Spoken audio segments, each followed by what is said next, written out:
So hello everyone, welcome to a YouTube channel. तो आज हम एक नया प्लेलिस्ट की शुरुआत करने वाले जिसका नाम है डिकोडिंग मशीन लर्निंग। एक बहुत ही फेमस थॉट है, continuous learning is the minimum requirement for success in any field. कोई भी फील्ड में आपको अगर सक्सेस चाहिए तो आपको जो प्रोसेस हमेशा जो करते रहना है वो है कंटिन्यूस लर्निंग। तो इसी थॉट के मन में रखते हुए हम आज एक इस प्लेलिस्ट के नए वीडियो के पहले वीडियो के शुरुआत करेंगे। तो इस वीडियो में हम ये देखेंगे कि ये प्लेलिस्ट में हम क्या क्या कवर करने वाले हैं। तो पहले जो कंटेंट होगा वो हम डिस्कस करेंगे कि ये प्लेलिस्ट में क्या क्या कंटेंट कैसे हम कवर करने वाले।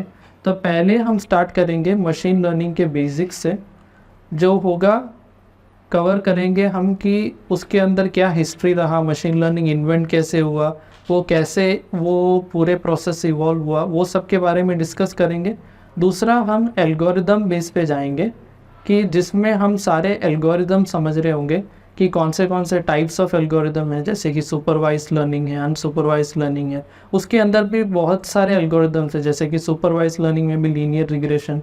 तो ये सारे एल्गोरिदम्स को हम पूरे बेसिक से लेकर एडवांस तक पूरे एंड टू एंड समझेंगे, और हर एक एल्गोरिदम हम पहले उसके थियोरी को समझेंगे, उसके बाद हम प्रैक्टिकल इम्प्लीमेंटेशन करेंगे जो हम पाइथन में करने वाले हैं, जिसके अंदर हम लाइब्रेरीज भी यूज़ करेंगे कभी, और हम फ्रॉम स्क्रैच भी करेंगे। तो आपको एक एंड टू एंड एक्सपीरियंस मिलेगा कि एक एल्गोरिदम उसके बेसिक्स के लेकर एडवांस तक उसमें क्या क्या मैथमेटिकल इंट्यूशन है, वो सब 1 to 1 हम देखने वाले हैं।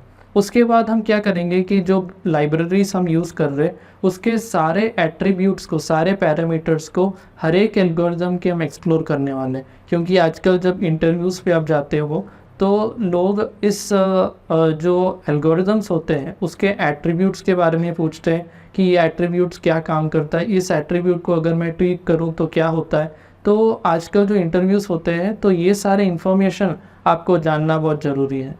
तो हमारा वीडियो की स्पेशलिटी ये होगा कि जो बेसिक भी जानना चाहते हैं वीडियोस के ये मशीन लर्निंग के, या फिर जो उस एडवांस लेवल तक जाना चाहता है मशीन लर्निंग में, वो भी इस वीडियो को देख सकता है।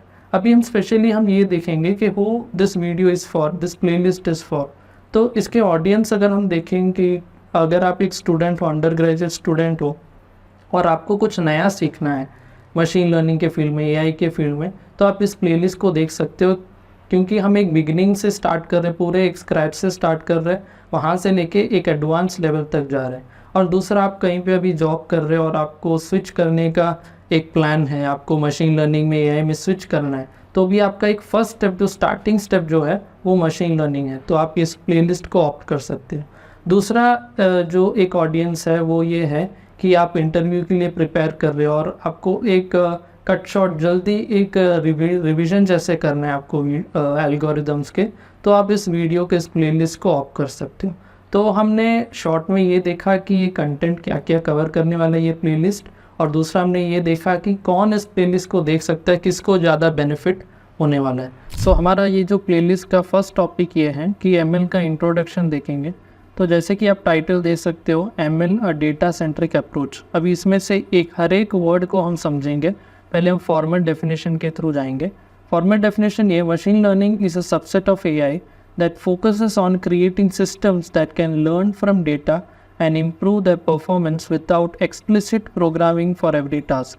अब इसमें आप एक एक वर्ड को देखो तो हर एक वर्ड का इम्पॉर्टेंस है, पर मशीन लर्निंग के बारे में ज़्यादा जानने से पहले हम पहले आर्टिफिशियल इंटेलिजेंस पे जाएंगे, और उसके बाद मशीन लर्निंग कैसे इवॉल्व हुआ, कैसे इन्वेंट हुआ, उसके बारे में जानेंगे।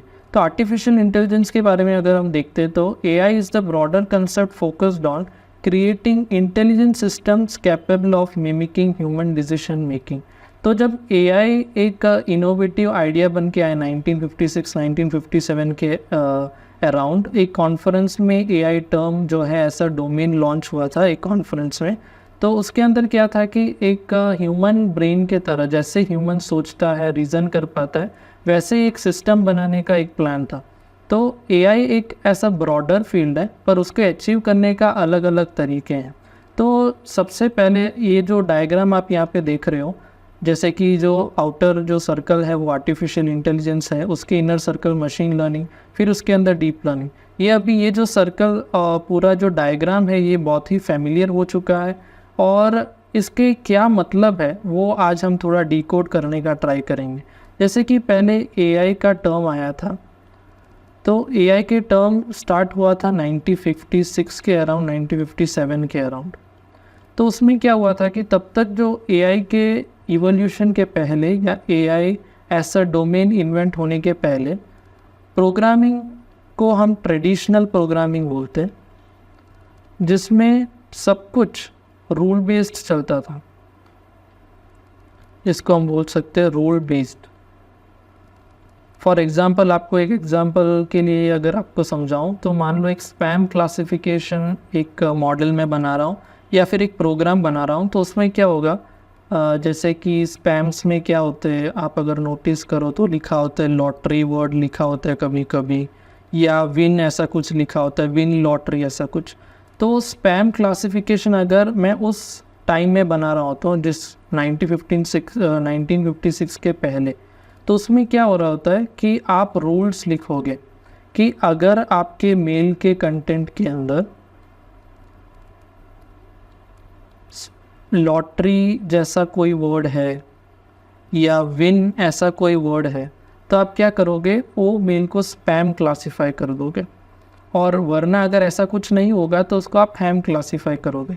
तो ये कैसे था कि पूरा एक रूल बेस्ड अप्रोच, हर एक कंडीशन के लिए, हर एक सिनेरियो के लिए आप एक रूल लिख रहे हो, और मान लो ऐसे करते करते स्पैम क्लासीफायर बनाते बनाते आपने मेल्स जब चेक किया स्पैम के, तो आपने दूसरा कुछ और रूल्स आपने उसके देखा, तो वो रूल्स और आप ऐड कर दोगे कौन से, आपके इस मेल क्लासीफायर सिस्टम के अंदर।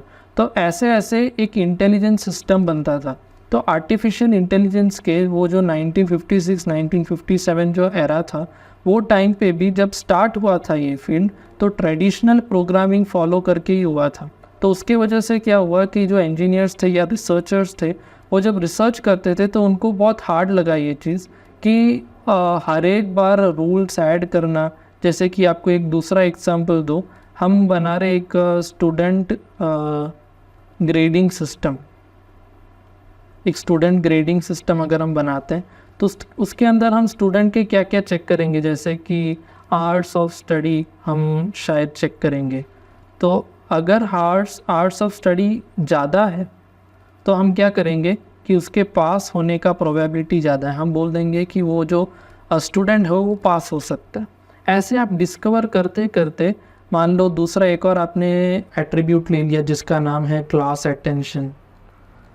क्लास अटेंशन भी अगर किसी का हाई है तो वो पास है, या फिर अगर उसका लो है तो वो फेल है, अगर आवर्स ऑफ स्टडी लो है तो वो फेल है। ऐसे बहुत सारे रूल्स आप बनाओगे। अभी ये सिर्फ 2 फीचर्स है, मान लो ऐसे आप 150 180 फीचर्स लेते हो, तो आप एक बार उसको कैलकुलेट करके देखो या एंटिसिपेट करने का ट्राई करो कि कितना बड़ा एक रूल का लिस्ट बनेगा। और वो जो लिस्ट बनेगा रूल्स का, वो कभी एग्जॉस्टिव नहीं होगा। जैसे जैसे आप डेटा देखते जाते हो, आप ऑब्जर्व करते हो, वैसे वैसे क्या होगा, आप नए रूल्स ऐड करते जाते हो। पर जब एआई इवॉल्व हो रहा था तो उसके रिसर्चर्स ने इस चीज़ को बहुत हार्ड फाइंड किया, क्योंकि हर एक रूल लिखना और वो ह्यूमन ब्रेन के तरह इंटेलिजेंट बनना, ये दो जो चीज़ थे बहुत कॉन्ट्राडिक्टरी फील होने लगा एक एक्सटेंट के बाद, क्योंकि हर एक रूल लिस्ट करना बहुत हार्ड हो जाता था। तब एक नया फील्ड आया जिसका नाम है मशीन लर्निंग। तब ये एक इन्वेंट हुआ मशीन लर्निंग कि हम एक डेटा सेंट्रिक अप्रोच से जाएंगे। मान लो मेरे पास डेटा है, उसके अंदर मेरे पास 500 कॉलम्स हैं, मतलब ये क्या हो गए, आपके फीचर्स हो गए जो हमें एक एक रूल लिख रहे थे कि उसके स्टडी आवर्स ज़्यादा है, उसके क्लास अटेंशन, तो ये सारे क्या हो गए, कॉलम्स हो गए। और मान लो आपके पास ऐसे 1000 इंस्टेंस हैं, या आप ऐसे बोल सकते हो रोज़ है। तो क्या है कि 1000 डेटा है, 1000 डेटा के एक डेटा सेट है आपके पास, और हमने ऐसे बोला कि ये जो चीज़ है, ये पूरा डेटा है, हम इसको एक ML मॉडल को दे देंगे। और ये मशीन लर्निंग मॉडल क्या करेगा कि ये पूरे डेटा को देखेगा और इसमें से कुछ समझने का, कुछ सीखने का ट्राई करेगा। मतलब खुद से ये रूल्स बनेगा। आप ये समझिए कि इसके पहले तक जब ट्रेडिशनल प्रोग्रामिंग था तब तक हम खुद रूल्स बनाते थे, तब हमें खुद सारे पूरे इस डेटा को हमें एनालाइज करना पड़ता था। पर मशीन लर्निंग जब आया तब क्या हुआ कि पूरे डेटा को एक ML मॉडल, जो मैथमेटिक्स है उसके अंदर स्टैटिस्टिक्स, पूरे एक मिक्सचर ऑफ मॉडल्स साथ में बन के वो क्या करते, पूरे डेटा को एनालाइज करने का ट्राई करते। उसके अंदर चाहे कितने भी कॉलम्स हो, 500 कॉलम्स हो, 1000 इंस्टेंस है, ये जस्ट एन एग्जांपल, इससे भी ज़्यादा हो सकते हैं। तो ये पूरे डेटा को ML क्या करेगा, मशीन लर्निंग मॉडल, ये पूरे डेटा को समझ के खुद से रूल बनाएगा। मान लो एक डायग्राम अगर मैं बनाऊँ रूल बेस्ड और मशीन लर्निंग के, तो रूल बेस्ड कुछ इस प्रकार दिखेगा कि मैं इनपुट दे रहा हूँ और प्रोग्राम भी दे रहा हूँ, और मेरा जो ये कंप्यूटर है ये मुझे आउटपुट में क्या देगा, जो उसका क्लासीफाई मुझे करना हो, अगर रिग्रेशन करना हो उसका आउटपुट, ये दोनों प्रोग्राम और इनपुट मैं कंप्यूटर में ऐसे इनपुट देता हूँ और वो आउटपुट देगा। कौन सा सिस्टम, रूल बेस्ड सिस्टम। पर अगर एक ML बेस्ड सिस्टम को हम कंपेयर करें तो मैं क्या देता हूँ, इनपुट आउटपुट, और यहाँ पे सेम एक कंप्यूटर सिस्टम है और वो मुझे क्या देगा, रूल्स देगा, या हम इसको प्रोग्राम बोल सकते हैं। जो रूल बेस्ड में हम प्रोग्राम खुद लिखते हैं, सेट ऑफ रूल्स लिखते हैं और उसके हिसाब से जब हम इनपुट देते हैं तो वो हमें आउटपुट देता है। पर ML बेस्ड में क्या है, हम इनपुट भी देते हैं और आउटपुट भी देते हैं। जैसे कि ये डेटा है तो इसके अंदर जो 500 कॉलम्स है उसमें से एक कॉलम जो है वो मेरा आउटपुट है और बाकी जो 499 कॉलम्स है वो मेरा इनपुट है। वो जब कंप्यूटर में जाएगा तो एक ML मॉडल क्या करेगा, ये जो इनपुट और आउटपुट है इसके बीच में एक क्या करेगा कि एक रिलेशन फाइंड करेगा और वो रिलेशन मैप होके एक रूल, एक प्रोग्राम बनेगा।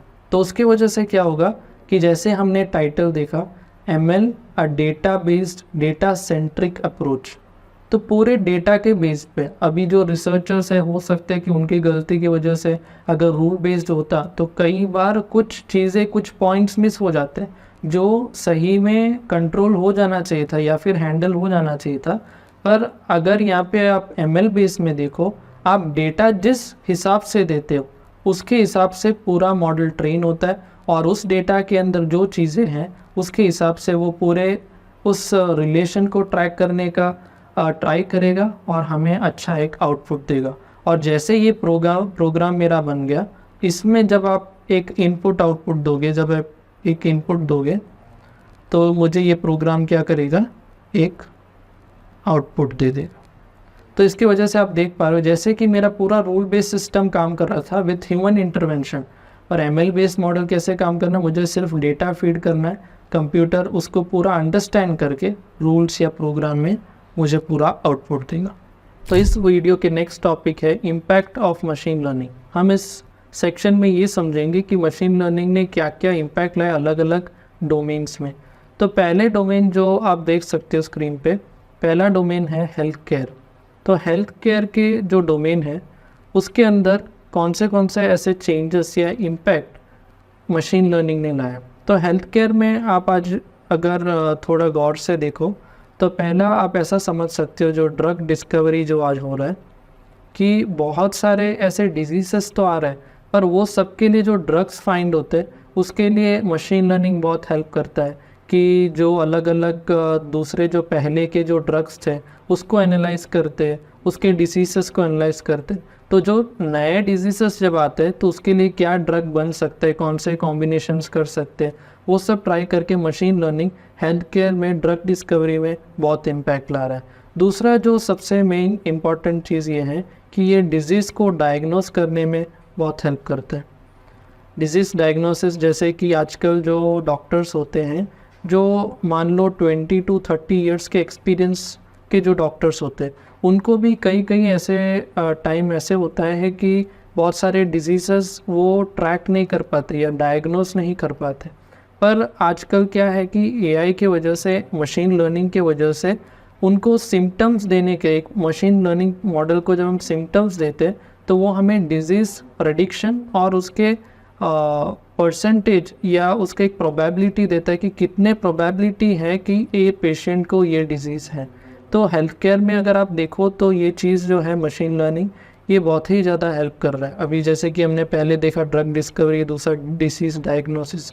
अभी आपके सामने एक सिनेरियो में रखना चाहता हूँ, जैसे कि एक 20 to 30 ईयर्स के एक्सपीरियंस वाले एक डॉक्टर हमारे पास हैं और साइड बाय साइड उनको हेल्प करने के लिए एक ML मॉडल है जिसके अंदर करीब 200 डॉक्टर्स के एक्सपीरियंस हमने कैसे, मान लो एक तरीका हमें मिल गया कि 200 डॉक्टर्स के एक्सपीरियंस को हमने कहीं पे कैप्चर कर लिया। वो हो सकता है उनसे हमने कई बार बात करके हमने डेटा लिया हो, या फिर कोई वेबसाइट से किसी ने, डॉक्टर ने कुछ रिसर्च डाला हो, या फिर उनके पेशेंट्स के बारे में डिस्कस किया। अलग अलग तरीके हो सकते हैं, पर मान लो एक हमारे पास ऐसा तरीका आ गया कि करीब 200 डॉक्टर्स के एक्सपीरियंस हम कैप्चर कर पाते। अगर एक ऐसा ML मॉडल मैंने बना दिया जो इस डेटा के ऊपर बेस्ड है, तो उसकी वजह से क्या होगा, जो ML मॉडल जो बनेगा ये बहुत ही ज़्यादा एक्सपीरियंस्ड होगा, ये जो 20 to 30 ईयर्स ऑफ एक्सपीरियंस वाले डॉक्टर्स से। पर इसमें ऐसे नहीं कि ये स्टैंड अलोन हो सकता है ये ML मॉडल, क्योंकि इसमें एरर्स आते हैं, बग्स आते हैं और दूसरे बहुत सारे कंडीशंस पेशेंट्स के होंगे जो हम ऐसे इनपुट मॉडल को नहीं दे पाएंगे। तो पर ये एक ML मॉडल क्या करेगा, ये डॉक्टर के लिए एक ऐसा हेल्प हो जाएगा जो डिसीज़ को डायग्नोसिस करने में, जो एक डिसीज़, एक पेशेंट बोल रहा है कि मुझे ये डिजीज़ है, तो उसको क्या क्या हम प्रिस्क्राइब कर सकते हैं ऐसा मेडिकेशन। तो अगर एक ML मॉडल ऐसा हेल्प डॉक्टर के पास रहेगा तो आप सोच कर देखिए कि कितना ज़्यादा स्पीड अप हो जाएगा ड्रग डिस्कवरी, डिसीज़ डायग्नोसिस, ये सब। और डॉक्टर्स के लाइफ भी बहुत ईजी हो जाएगा, क्योंकि ये जो हमारे ह्यूमन बॉडी है बहुत कॉम्प्लेक्स है, उसमें कॉम्प्लेक्सिटीज़ की वजह से कई बार डॉक्टर्स एनालाइज नहीं कर पाते। पर अगर ऐसे एक हेल्पिंग सिस्टम उनके पास होगा तो ज़रूर ये सारी चीज़ स्पीड अप हो जाएगा। दूसरा जो इम्पोर्टेंट सेक्टर जो हमें डिस्कस करना है वो है फाइनेंस सेक्टर। फाइनेंस सेक्टर ऐसा एक सेक्टर है जिसमें ML बहुत अच्छे तरीके से अप्लाई हो चुका है। जैसे कि उसका एक एग्जांपल दूँ तो जो फ्रॉड ट्रांजैक्शंस जो होते हैं आजकल बहुत कम होते हैं, आज भी होते हैं, ऐसा नहीं कि नहीं होते, पर आजकल जो रेट है ये होने का ये बहुत कम हो गया है, क्योंकि बैंक्स में और फाइनेंशियल सिस्टम्स में ऐसा एक सिस्टम इंटीग्रेट कर दिया गया है जो मशीन लर्निंग बेस्ड है, AI बेस्ड है। वो क्या करता है कि सारे ट्रांजैक्शंस को ट्रैक करता है और उसमें एनोमली फाइंड करने का ट्राई करता है कि क्या ये ट्रांजैक्शन जो अभी हुआ है क्या वो फ्रॉड है या रियल वन है। तो वो ट्रैक करने के लिए जो मशीन लर्निंग को जो हम डेटा देता है वो डिफरेंट टाइप्स के हो सकते हैं। जैसे कि वो डेटा में हो सकता है कि नॉर्मल जो कस्टमर्स होते हैं या जो यूज़र्स होते हैं वो every 10th of the month अपने मनी को विड्रॉ करते हैं। उसका रीज़न क्या है, फॉर एग्जांपल कंपनीज़ में जो सैलरीज होते हैं वो 5th to 10th के रेंज में बैंक में डिपॉजिट होते हैं। तो एवरी यूज़र, नॉर्मल जो यूज़र्स होते हैं वो ये बीच में, ये रेंज में अपने पैसे विड्रॉ कर रहे होते हैं अपने यूजेज के लिए। दूसरा ये हो गया कि जो अमाउंट हो गया कि एक बार में कितने अमाउंट वो विड्रॉ करते हैं। तो ये फॉर एन एग्जांपल दो ऐसे एट्रीब्यूट्स है जो ML डेटा में, ML को जो डेटा दिया गया उसमें हमने दिया है। तो ये जो डेटा के वजह से जब भी नए एक ट्रांजैक्शन आएगा, अगर हमने एक मॉडल बना दिया होगा तो जो नया ट्रांजैक्शन आएगा उसमें मशीन लर्निंग मॉडल क्या ट्रैक करने का ट्राई करेगा या अंडरस्टैंड करने का ट्राई करेगा कि ये जो ट्रांजैक्शन है उसका डेट क्या है, क्या वो बहुत आगे 30th है, 25th ऐसा कुछ है, या फिर अमाउंट बहुत एबनॉर्मल है। तो अगर ऐसा कुछ है तो वो जो सिस्टम है ML सिस्टम वो ट्रांजैक्शन को फ्रॉड मानेगा और जो उसके डिग्निटरीज हैं या उनके जो ओवरसीयर्स हैं उनको ये चीज़ अलर्ट कर दे कि ऐसा कोई ट्रांजैक्शन हो रहा है, आप एक बार चेक करो कि ये फ्रॉड है कि नहीं। तो बैंकिंग के सेक्टर्स में भी आप अगर समझो तो मशीन लर्निंग जो है वो बहुत हेल्प कर रहा है। तीसरा जो सबसे बड़ा एक फॉर्म है या फिर एक हम समझ सकते हैं एक सेक्टर ई कॉमर्स का है। ई कॉमर्स में भी जो मशीन लर्निंग मॉडल्स है बहुत ज़्यादा हेल्प कर रहे हैं। जैसे कि आजकल आप रिकमेंडेशन सिस्टम देख लो,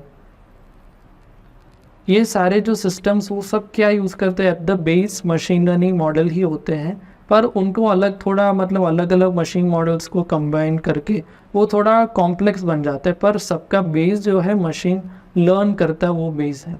तो रिकमेंडेशन सिस्टम्स में आजकल कस्टमर्स जो विज़िट करते हैं ई कॉमर्स वेबसाइट्स को, तो उनके लिए क्या हो गया कि ईजी हो गया। जो सर्च बटन पहले वेबसाइट्स पे होता था, जो सर्च बटन्स पहले वेबसाइट्स पे होता था, तो वो पहले बहुत यूसेज होता था। जब भी मुझे कोई प्रोडक्ट चाहिए मैं जाके सर्च करता था, पर आजकल रिकमेंडेशन सिस्टम की वजह से क्या हो गया कि सर्च जो बटन है फंक्शनैलिटी वो बहुत कम यूज़ हो रहा है। पहले पहले जब आप ऐप यूज़ करना स्टार्ट करोगे तब आप सर्च करोगे, पर जैसे ही ऑनगोइंग में आप यूज़ करते जाओगे तो डेटा ट्रेन होते जाएगा, डेटा अंदर फीड होते जाएगा।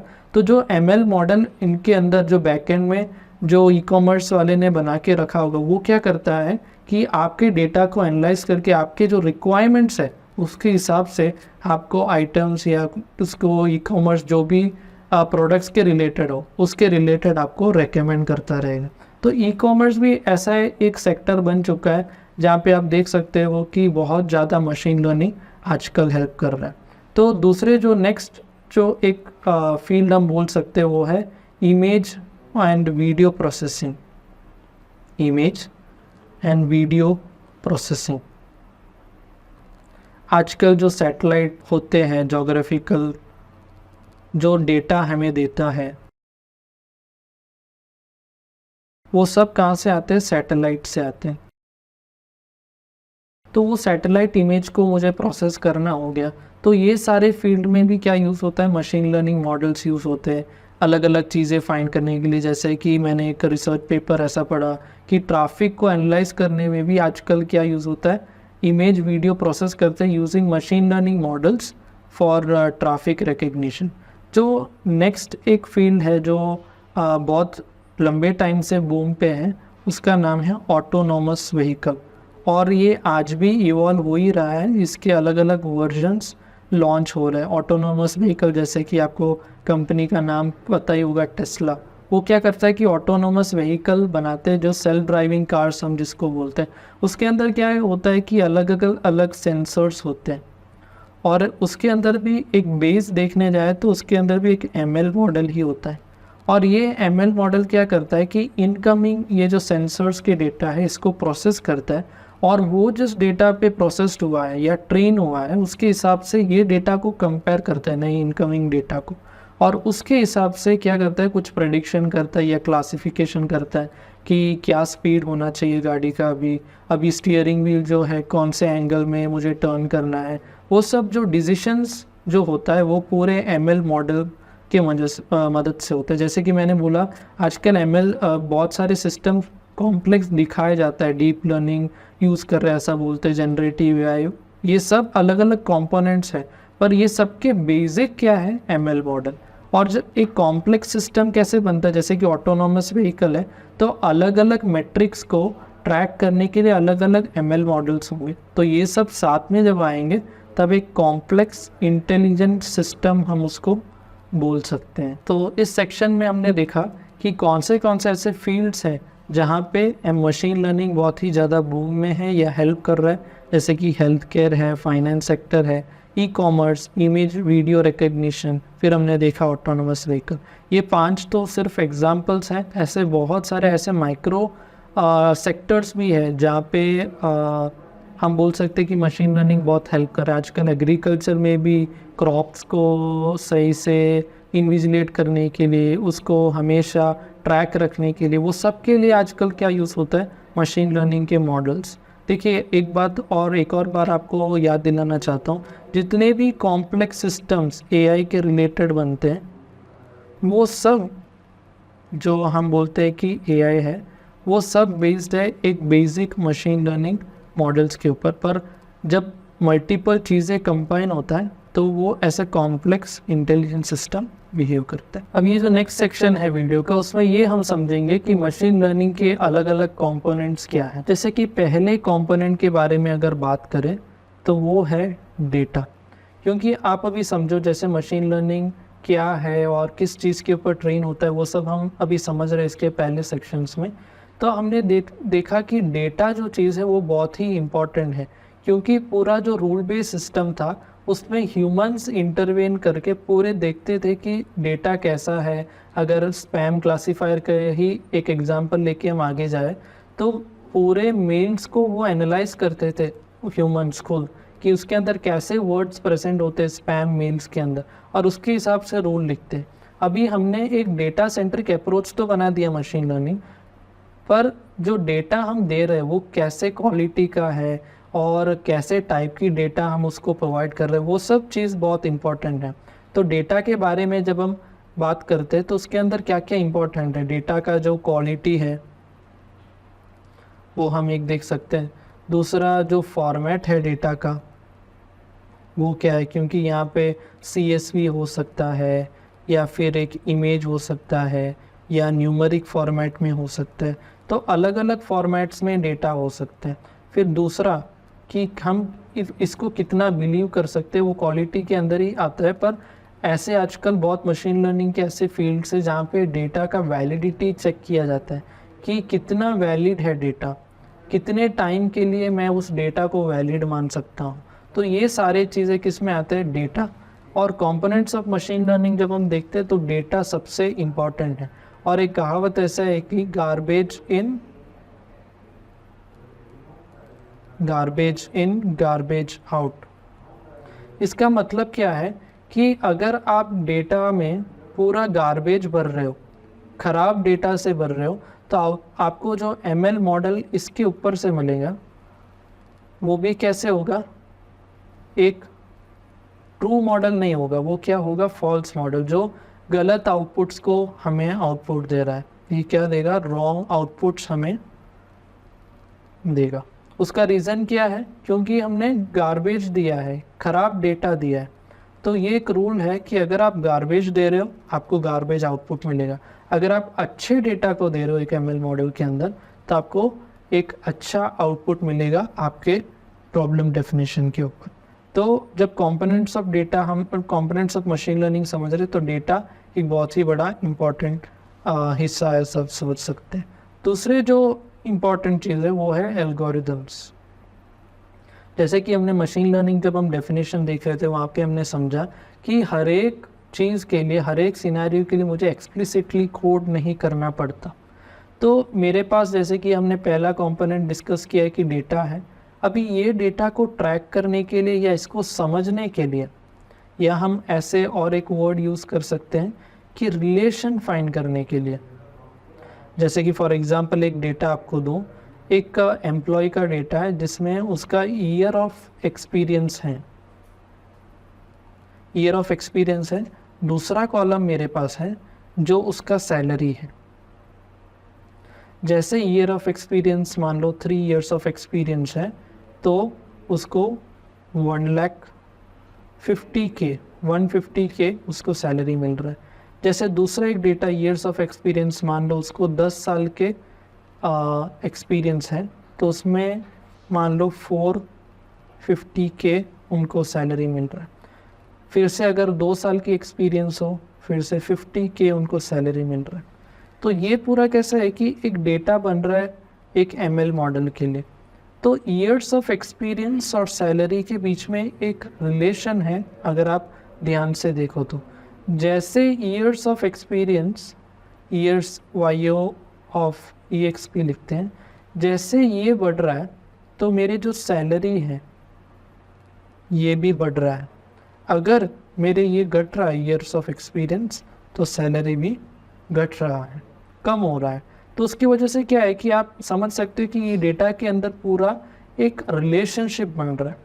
और ये रिलेशनशिप फाइंड करने के लिए या ट्रेस करने के लिए, ट्रैक करने के लिए हम क्या चीज़ की यूज़ करते हैं, एल्गोरिदम्स। अभी इसमें डिफरेंट टाइप्स ऑफ एल्गोरिदम्स होते हैं, जैसे कि सुपरवाइज्ड लर्निंग एल्गोरिदम्स होते हैं, फिर अनसुपरवाइज्ड लर्निंग एल्गोरिदम्स होते हैं, फिर हम समझ सकते हैं कि रीइंफोर्समेंट जो लर्निंग है उसके भी एल्गोरिदम्स अलग अलग होते हैं। तो ये सब एल्गोरिदम्स क्या करते हैं कि डेटा के अंदर जो ट्रेंड हम बोल सकते हैं या पैटर्न जो है वो फाइंड करने का ट्राई करते हैं। जो तीसरा most important component machine learning का है वो है मॉडल ट्रेनिंग। जैसे कि हमारे पास डेटा आ गया और डेटा को देख के हमने ये फिक्स किया कि हम सुपरवाइज लर्निंग की ओर जाएंगे या अनसुपरवाइज लर्निंग की ओर जाएंगे। सुपरवाइज लर्निंग में भी हमने एसवीएम चूज़ कर दिया या फिर डिसीजन ट्री चूज़ कर लिया। तो हमने एल्गोरिदम तो फिक्स कर दिया, पर मॉडल ट्रेनिंग क्या है, एक मर्जर है, हम ऐसा समझ सकते हैं। ये एक मर्जर है डेटा का और मेरे एल्गोरिदम का। ये एक ऐसा फेस है जहाँ पे जो डेटा मेरे पास है उसके ऊपर एक मैथमेटिकल या ऐसा बोल सकते हैं मशीन लर्निंग मॉडल ट्रेन होता है।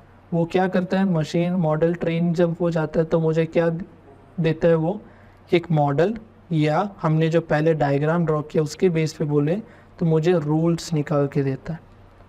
तो ये क्या हुआ, एक मॉडल हुआ, एक रूल्स हुआ। इस पे जब आप एक इनपुट देते हो, नया इनपुट, हम इसको एक टेस्ट केस बोलते हैं। जब आप एक टेस्ट केस देते हो, एक इनपुट देते हो, तो आपको ये क्या निकाल के देगा, एक डिजायर्ड आउटपुट निकाल के देता है। तो हमने 3 कंपोनेंट्स देखे अभी तक, डेटा, एल्गोरिदम्स और मॉडल ट्रेन। जो नेक्स्ट मोस्ट इम्पॉर्टेंट कंपोनेंट है वो है फीडबैक लूप। अब ये बहुत जेनरिक टर्म है, जैसे कि डेटा, एल्गोरिदम, मॉडल ट्रेनिंग, ये सब थोड़े मशीन लर्निंग के रिलेटेड लग रहे थे, पर ये जो फीडबैक लूप है, मान लो आपने एक मशीन लर्निंग मॉडल को ट्रेन कर लिया और आपने ये चीज़ किया है अपने लोकल मशीन पे, और लोकल मशीन पे आपने ट्रेन करके उसको डिप्लॉय कर दिया एक सर्वर पे। अब ये सर्वर पे जो मॉडल है मेरा, मान लो यही डेटा सेट है मेरा, years of experience, salary, 3 data है मेरे पास, और यही डेटा के ऊपर ट्रेन है कौन सा, ये सर्वर पे रखा गया एक मॉडल। और इसके लिए मैंने एक फ्रंट एंड और बैक एंड बनाया है, और ये मॉडल को यूज़ करके फ्रंट एंड में यूज़र जब भी प्रॉम्प्ट्स देता है या फिर कुछ इनपुट्स देता है तो उनको आउटपुट मिलता है। पर आप ये समझो कि ये जो मॉडल मैंने यहाँ पे लिखा हुआ या फिर सर्वर पे मैंने जो डिप्लॉय किया हुआ, ये मॉडल कौन से डेटा पे ट्रेंड है, जो प्रीवियसली मेरे पास था। पर ऐसे मानो कि मेरा सिस्टम जब इवॉल्व हुआ, जैसे कि फॉर एग्ज़ाम्पल 2 to 3 ईयर्स हुआ मुझे मॉडल को डिप्लॉय किए हुए। अभी मुझे उस मॉडल को क्या करना है, इवॉल्व करना है या अपडेट करना है। मेरे पास नया डेटा आया सैलरी और ईयर्स ऑफ एक्सपीरियंस के। अगर मुझे, क्योंकि आप अगर देखो हर एक चीज़, हर एक डोमेन विथ टाइम चेंज होता है, उसके ट्रेंड्स चेंज होते हैं। जैसे कि बीच में कोविड आया तो ट्रेंड पूरा बिगड़ गया, नया एक ट्रेंड स्टार्ट हुआ। ये हर एक मार्केट में, हर एक डोमेन में ऐसा होता है। तो हमें बार बार हमने एक सर्वर में मॉडल डिप्लॉय भी कर दिया हो, पर बार बार हमें अपडेट करना पड़ता है उनको बेस्ड ऑन हमारे न्यू डेटा के ऊपर। तो हम क्या करते हैं कि जो मॉडल हमारे सर्वर के ऊपर होता है उसके ऊपर अलग अलग डेटा हम ट्राई करते हैं, और हम एक क्या करते हैं, एक फीडबैक लूप सेट कर देते हैं। उसमें क्या होता है कि अगर कोई डेटा, मुझे पता है ऐसा ह्यूमन मैं यूज़ कर रहा हूँ और मुझे पता है कि इसका आउटपुट ए होना चाहिए, पर मॉडल क्या मुझे पता है कि ए आउटपुट होना चाहिए, पर मॉडल मुझे बी आउटपुट दे रहा है, मतलब वो रॉन्ग आउटपुट है। तो एक ऐसा हो जाएगा कि बहुत सारे यूज़र्स, मैंने मान लो ऐसा कोई सिस्टम बनाया है जिससे कि यूज़र्स रिपोर्ट कर सकते हैं कि मॉडल का यूसेज या मॉडल का परफॉर्मेंस कैसा है। तो वो मैं सारे डेटा को देखूंगा जहाँ पे मॉडल ने रॉन्गली प्रेडिक्ट किया, और फिर मैं क्या करूँगा, नए डेटा को उस तरीके से डेटा को मॉडल में फीड करूँगा कि ये जो मिस्टेक्स कर रहे थे मॉडल वो इम्प्रूव हो जाए।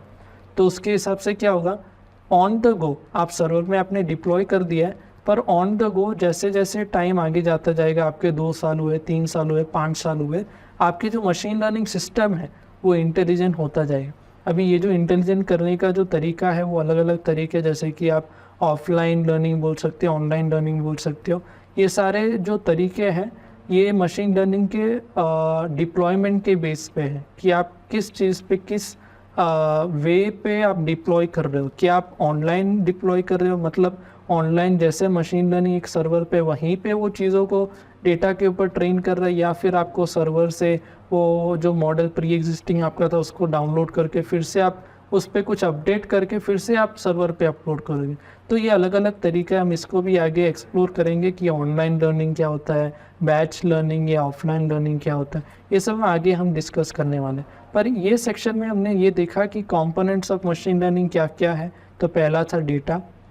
डेटा इसलिए इम्पोर्टेंट है क्योंकि पूरे जो डेटा है उसी के ऊपर एक एमएल मॉडल बनता है। अगर आप अच्छा डेटा दे रहे हो तो अच्छा आउटपुट आपको मिलेगा, अगर आप ख़राब इनपुट दे रहे हो, ख़राब डेटा दे रहे हो तो आपको ख़राब आउटपुट मिलेगा। दूसरा जो इम्पोर्टेंट कंपोनेंट है वो है एल्गोरिदम, क्योंकि एल्गोरिदम्स क्या करते हैं, ये जो डेटा है मेरे पास उसके बीच रिलेशन फाइंड करने के लिए हेल्प करता है। तो उसके अंदर भी अलग अलग एल्गोरिदम्स है, सुपरवाइज, अनसुपरवाइज, रीइंफोर्समेंट लर्निंग, ये भी अलग अलग टाइप्स ऑफ लर्निंग है, पर इसके अंदर अलग अलग एल्गोरिदम्स हैं। तीसरा जो इम्पोर्टेंट कंपोनेंट है वो है मॉडल ट्रेनिंग, जहाँ पे ये एल्गोरिदम्स और डेटा मर्ज होते हैं कि ये मेरा डेटा, ये एल्गोरिदम है, तो वो एक मॉडल बनता है उस डेटा के ऊपर, और वो मॉडल को मैं फिर यूज़ कर पाऊँगा।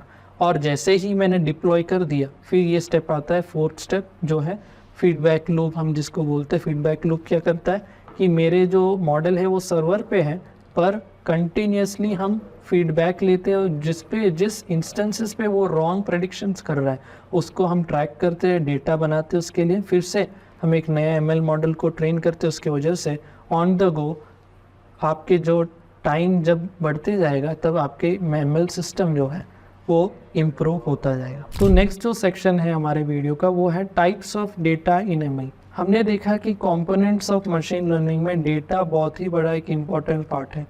तो हमें ये समझना ज़रूरी है कि कौन से टाइप ऑफ डेटा हमारे पास एक एमएल मॉडल को फीड करने के लिए आते हैं।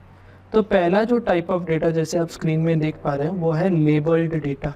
अब ये लेबल्ड डेटा की मतलब क्या है, जैसे कि आप एग्जांपल दे सकते हो, ये एक शेप, डिफरेंट शेप्स हैं मेरे पास, स्टार है, रेक्टेंगल है, ट्राइंगल है, स्क्वायर है, सर्कल है।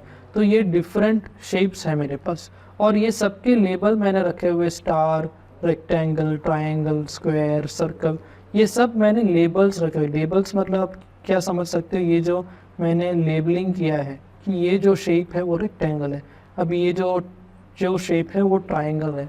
तो ये जो मैंने लेबलिंग किया है, आप जिसको समझ सकते हो कि जो लेबलिंग किया है कि अगर ऐसा कोई शेप है, जैसे कि पॉइंट्स के हिसाब से बोलो 1 2 3 4 5 में 5 पॉइंट्स है, तो ये 5 पॉइंट्स अगर है तो स्टार है, अगर 4 पॉइंट्स है मेरे पास रेक्टेंगल है, अगर 4 पॉइंट्स है पर लेंथ कम है या फिर लेंथ और ब्रेड्थ दोनों सेम है तो स्क्वायर है। ट्राइंगल है, उसके अंदर 3 पॉइंट्स है तो ट्राइंगल है। सर्कल है, उसके अंदर तो उसका रेडियस होगा कुछ, या फिर इनडेफिनाइट अमाउंट ऑफ पॉइंट्स बनते हैं, या इसका कुछ कलर, ऐसा कुछ हम अगर क्लासीफाई करें तो वो एक दूसरा शेप बन गया सर्कल। तो हर एक डेटा के लिए, फॉर एग्जांपल स्टार के मेरे पास 100 डेटा है, रेक्टेंगल के 100 डेटा है, ऐसे हर एक शेप के 100 डेटा है। और हर एक डेटा के कॉलम्स जो होंगे, कॉलम्स क्या क्या हो सकते हैं, नंबर ऑफ एंड पॉइंट्स है, वर्टाइसिस हम बोल सकते हैं, या फिर कलर के बेस पे हमें कुछ डेटा के अंदर इंक्लूड करना तो वो हम कर सकते हैं। तो ऐसे अलग अलग कॉलम्स बन सकते हैं यहाँ पे। उसके बेस में हम क्या करते हैं, एक कॉलम क्या होगा जिसका नाम लेबल्स या आउटपुट होगा, उसके अंदर क्या स्टोर होगा, स्टार, रेक्टेंगल, अलग अलग डेटा के हिसाब से। तो लेबल डेटा क्या होता है, जिसके लेबल्स हमारे पास हो। उसका एक numeric tabular form of data भी आप यहाँ पे देख सकते हो, जैसे कि लेबल डेटा की पेशेंट इन्फॉर्मेशन है, जिसके अंदर कॉलम्स क्या क्या है, एज है, जेंडर है, स्मोकिंग है, वैक्सीनेशन है, और फिर एक लेबल है मेरे पास कि सिक है कि नहीं। मतलब ये डेटा करता क्या है, इतने मेरे पास फीचर्स है, 18 जो एज है उसका, एम मतलब मेल जेंडर है, स्मोकिंग 01 उसका मतलब ये है कि वो जो पेशेंट है वो स्मोकिंग करता है कि नहीं, वैक्सीनेशन 01 का मतलब क्या, वैक्सीनेशन उसने लिया है कि नहीं, उसके हिसाब से वो बोल रहा है कि सिक है कि नहीं। 1 मतलब सिक है, 0 मतलब नॉट सिक। तो ये एक डेटा हो गया मेरा लेबल का। यहाँ पे आप नोटिस कर रहे हो कि इतने जो फीचर्स है मेरे पास, ये हम फीचर्स बोल सकते हैं इसको, 18M01। इसके आगे मेरे क्या लेबल है, 0, क्योंकि अगर हम इसको ह्यूमनली इंटरप्रेट करने जाए, ये जेंडर मेले पर उसका कोई रिलेशन नहीं होता उसके सिक होना या ना होने पर हम दूसरा एक एट्रीब्यूट लेते हैं जैसे कि एज भी कोई भी एज ग्रुप के जो लोग हैं वो सिक हो सकते हैं। पर यहाँ पे अगर आप देखो तो स्मोकिंग है वो 0 है, मतलब वो स्मोकिंग नहीं करता है वो पेशेंट। वैक्सीनेशन जो वो पेशेंट ने ले रखा है तो उसके हिसाब से क्या है 0, मतलब वो नॉट सिक है। दूसरा एक और एग्जांपल हम देखते हैं जिसमें सिक हो, जैसे कि ये सिक 1 है उसका मतलब सिक है पेशेंट, तो उसके डेटा को अगर आप देखो तो एज 33 उसका कोई रिलेशन नहीं होता सिक होने या ना होने से। पर अगर आप लार्जर एक्सटेंट में जाओ तो जो ओल्ड जो लोग होते हैं ग्रेटर देन 60 ईयर्स 70 ईयर्स, तो उनमें इम्यूनिटी सिस्टम कम होता है। तो ये सब जो मैं बोल रहा हूँ वो सब क्या ह्यूमन इंटरप्रिटेशन है डेटा के पीछे कि एज के ऊपर क्या रिलेशन आ सकता है सिक होने या ना होने का। तो उसका क्या रिलेशन इंटरप्रिटेशन है कि एज अगर ज़्यादा है तो उनका इम्यूनिटी सिस्टम कम होता है, इम्यूनिटी कम होता है, तो उसकी वजह से क्या होता है वो जल्दी सिक हो सकते हैं।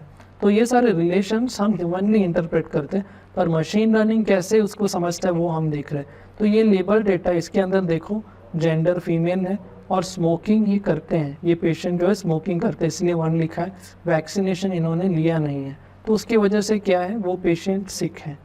तो ऐसे पूरे लेबल डेटा होता है मेरे पास, ऐसे इनन्यूमरेबल, जैसे कि मैं बोल सकता हूँ कि 500 1000 हर एक जो मेरे प्रॉब्लम डेफिनेशन है उसके हिसाब से मेरे पास जितने डेटा मैं एक्यूमुलेट कर सकता हूँ उतने डेटा हो सकते हैं। मान लो 150 इंस्टेंसेस हैं या फिर 5000 इंस्टेंसेस है मेरे पास, तो उसके आगे क्या लिखा होगा वो डेटा के हिसाब से कि वो पेशेंट जो है वो सिक है या नहीं सिक नहीं है। तो लेबल डेटा का मतलब आप समझ गए होंगे कि मेरे पास फीचर्स भी होते हैं उसके लेबल्स भी होते हैं। अभी लेबल्स जो हैं वो प्रॉब्लम डेफिनेशन के हिसाब से हम फिक्स कर सकते हैं। जैसे कि दूसरा एक प्रॉब्लम डेफिनेशन मेरा हो सकता है जिसमें एज मेरा एक लेबल बन जाए, बाकी सब फीचर्स बन जाए। तो कहने का मतलब ये है कि अलग अलग सिनेरियोस में अलग अलग प्रॉब्लम डेफिनेशंस में आपके लेबल्स चेंज होता है। ऐसा कुछ नहीं कि ये जो लास्ट में जो आपके पास फीचर है लास्ट कॉलम जो है वही लेबल होता है, ऐसा हमेशा नहीं होता। पर एक स्टैंडर्ड फॉर्मेट है डेटा को रिप्रेजेंट करने का कि लास्ट जो आपके कॉलम होता है वो लेबल्स होते हैं, पर ऐसे कोई रूल नहीं है कि जो लास्ट होता है वो हमेशा लेबल होता है। हो सकता है आपके पास ये एक रॉ डेटा हो प्रॉब्लम डेफिनेशन के हिसाब से, सेम जो डेटा आपके पास है उसमें एक बार एज आपका लेबल बन रहा है, दूसरी बार आपका सिक एक लेबल बन रहा है। तो अलग अलग सिनेरियोस में ये चेंज होता रहता है। तो दूसरा जो हम अभी जो डेटा देखने वाले जो टाइप ऑफ डेटा है वो है अनलेबल्ड डेटा। जैसे कि मेरे पास पहले भी शेप्स से अगर आप देखो लेबल्ड डेटा में भी मेरे पास शेप्स हैं, पर उसके जस्ट ऊपर मतलब उसके ही साथ मेरे पास लेबल भी है कि ऐसा कुछ शेप है तो वो स्टार है। पर अगर अनलेबल्ड डेटा को आप अगर देखो तो उसके अंदर मेरे पास सिर्फ शेप्स हैं। पर जब हम एक मशीन लर्निंग मॉडल, मान लो ये जो मॉनिटर आपको दिख रहा है ये एक मॉडल है, तो उसके अंदर से वो कुछ पैटर्न ट्रैक करने का ट्राई करता है। जैसे कि आप देख पा रहे हो उसने सिमिलर कलर वाले को जोड़ दिया, सिमिलर साइज़ जो है जैसे कि ये स्टार और ट्राइंगल सिमिलर साइज़ के दिख रहे हैं तो उनको जोड़ दिया, सिमिलर साइज़ ये भी सर्कल और स्क्वायर सिमिलर साइज़ के तो उनको जोड़ दिया, सिमिलर कलर है फिर से तो उनको जोड़ दिया, ये सिमिलर शेप है जैसे कि आप यहाँ पे दे सकते हो कि ये जो ट्राइंगल है जो छोटा ट्राइंगल है पर दोनों शेप में ट्राइंगल है, ये आप देख सकते हो बड़े एक स्क्वायर है छोटा स्क्वायर है। ये सब किसके बेसिस पे हुआ? शेप के बेसिस। फर्स्ट रो आप देखोगे तो कलर के हिसाब से, सेकेंड रो जो है वो आप देख सकते हो साइज़ के हिसाब से, तीसरा जो रो है वो आप समझ सकते हो शेप के हिसाब से। मतलब मेरे पास एक मशीन लर्निंग मॉडल को ट्रेन करने के लिए लेबल्ड डेटा भी हो सकता है, अनलेबल्ड डेटा भी हो सकता है। मतलब मुझे पता नहीं कि ये शेप क्या है, पर वो शेप में कुछ ट्रेंड्स या उनके कुछ सिमिलैरिटीज़ डिससिमिलैरिटीज़ देख के मैं कुछ पार्टीशंस या क्लासिफिकेशंस में कर पा रहा हूँ। नॉर्मली हम उसको अनसुपरवाइज्ड लर्निंग में एक्सप्लोर करेंगे ज़्यादा, पर उसको हम क्लस्टरिंग बोल रहे होते हैं, जिसमें हम ट्रेंड के वाइज या उनके कुछ फीचर्स के वाइज हम उसको क्लासीफाई करते हैं। जैसे कि यहाँ पे आप देख सकते हो ये एक अनलेबल्ड डेटा सेट है जिसके पास कोई लेबल नहीं है। जैसे कि आप यहाँ पे देखो कस्टमर आईडी, एज है, एजुकेशन के कितने ईयर्स ऑफ एजुकेशन है वो है, ईयर्स एम्प्लॉयड है, इनकम कितना आ रहा है वो है, कार्ड डेप्ट है, अदर डेप्ट्स क्या क्या है, एड्रेस मेरे पास है, डेब्ट इनकम रेशियो है। तो ये सारे चीज़ क्या है, मेरे पास एक डेटा है पर इसका कोई लेबल नहीं है।